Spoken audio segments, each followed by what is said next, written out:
So Michael can come and follow and add to what Andrew has done. He was given the same question. Michael is working with the Wairika Youth Trust, is that right? And has been accepted for intern training for next year. So I'm not sure if I'm very pleased about that, because I think it's likely that we're going to lose him from the district. Your show, sir. Right. I've got a little cold, so hopefully I can get through this well.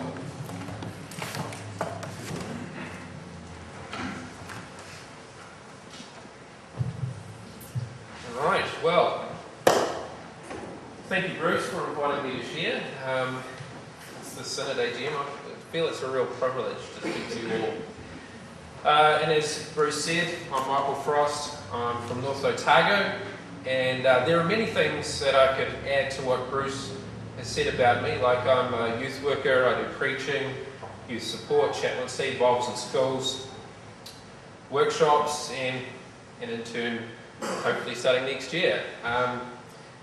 But for the next 10 minutes or so, maybe less, my job is to talk to you. And your job is to listen. But if you finish before me, please let me know.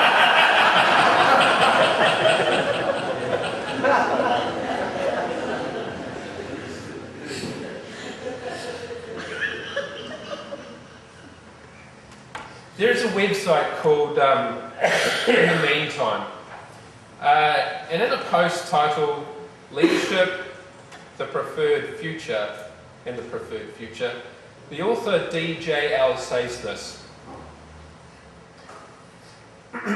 the future matters so much simply because it defines the present. A friend of mine who is a remarkably capable pastoral leader shares the same story each time she meets with a new group of people in her congregation.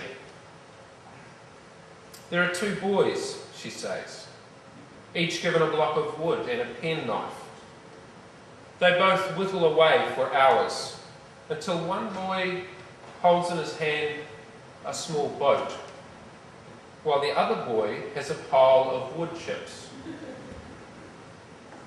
When she asks the simple question, what made these boys different?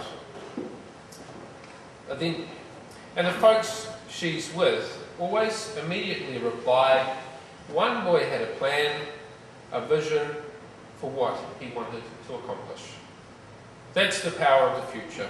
It provides a plan, the goal, the vision towards which all present activity is directed. The future, in other words, provides direction. Think of it this way. There are two ways to travel. One is to set out and drive along, waiting to see what comes.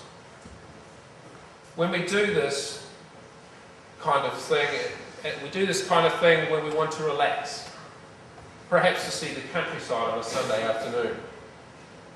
The other way to travel is to have a destination, and that destination shapes most every decision we make in order to reach it.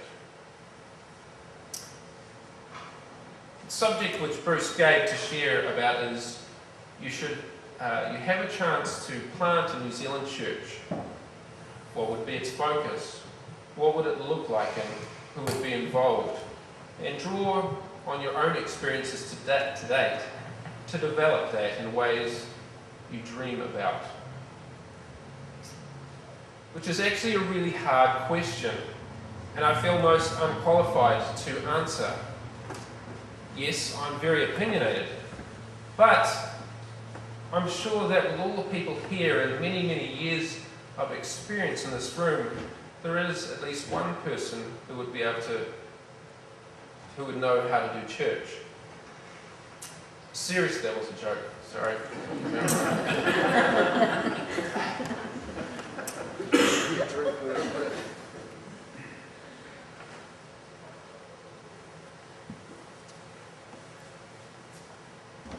Seriously though, I feel in order to move forward, we do need to understand the past and what we feel we need to take from the past and into the future. Not live in the past, but understand it for the sake of the future.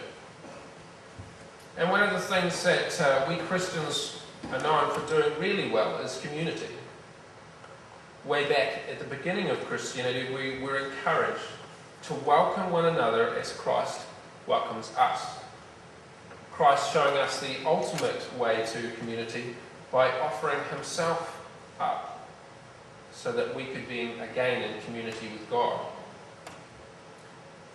As Christians, we join together in community in a grateful response to God's generosity. And the early church was distinguished for caring for the needy and offering care to strangers. Community. The thing is, it's like the early church, we find ourselves in a fragmented and multicultural society, yearning for relationship, identity and meaning. Our mobile and self-orientated society is characterized by disturbing levels of loneliness, alienation and estrangement. I'm not going to predict the church of the future, yet I have a feeling that we need to gather up some of the values of our past. And so, in sharing something from myself, I thought I'd share something of the last 6 years of my journey working in North Otago. So as part of my youth work, which I do in Oamaru, I was asked to help an ageing congregation start some new initiatives. After looking at the church and the surrounding resources, facilities, and it was decided that we'd start a Friday evening children's outreach program. We spent 3 terms planning, borrowed ideas from here, there and everywhere, which best suit our context, and used skills from the congregation to run crafts and activities. As the program gained momentum, we recognised the need to start an intermediate program, and we did so using the same planning. The children's program has now been going for 6 years, and it's nearly been 3 since we started the intermediate program.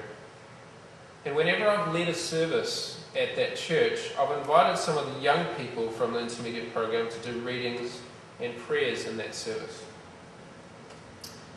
And one of the more recent occasions, I asked a young woman to do one of the readings. She accepted happily, and I popped around to drop off the reading on an A4 sheet. When I turned up at the house, I got talking with her mother. During our conversations, she started to talk about how excited her daughter was to be asked, and that her and her other daughters would love to attend church regularly, but her husband wouldn't go to church and likes to do family things on Sundays. So, if they were to go to church at 10:30 through to midday, then there really leaves no time for something together as a family. The conversation all came as a bit of a surprise to me. She's a very sincere woman. Yes, I've gotten to know the family over the last 6 years, so there was a good relationship there, or is a good relationship there. But I hadn't expected such openness and interest about being part of a faith community. Since that conversation, I've had a nagging feeling. We'd set up outreach programs with goals of serving the community, connecting with families and sharing Christ. And as Christians, we believe that all that we do day in and day out is serving the Lord. But I began to wonder, does our Sunday service aid or hinder people to gather as a community of believers? Or maybe in this mother's case, as a seeker. Now, numerical growth doesn't mean faith growth.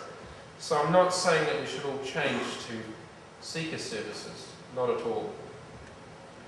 But this woman and her family, apart from her husband, are quite willing, dare I say, wanting to be involved with the church community. But I wonder, by maintaining what we do, aren't we preventing her? I think God is wanting to add to our number. So, what do I think a church plant might look like? Well, I'm actually not a fan of church plants at the moment. I think we have enough churches. What if we thought of it as thought of it in ways of a congregation? Obviously, we need to plan so we know where we're going and what we hope to achieve. We need to decide what are the things which you need to maintain or retrieve from the past, like community. And we need to listen to the voice of our community around us, because I'm sure that, like that woman whom I mentioned, she isn't the only one wanting to share in our faith community. Yes, Thank you, Michael.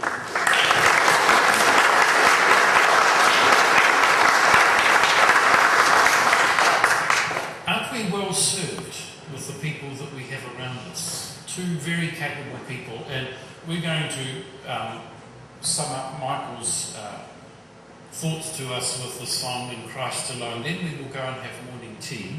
We'll be back again at 11.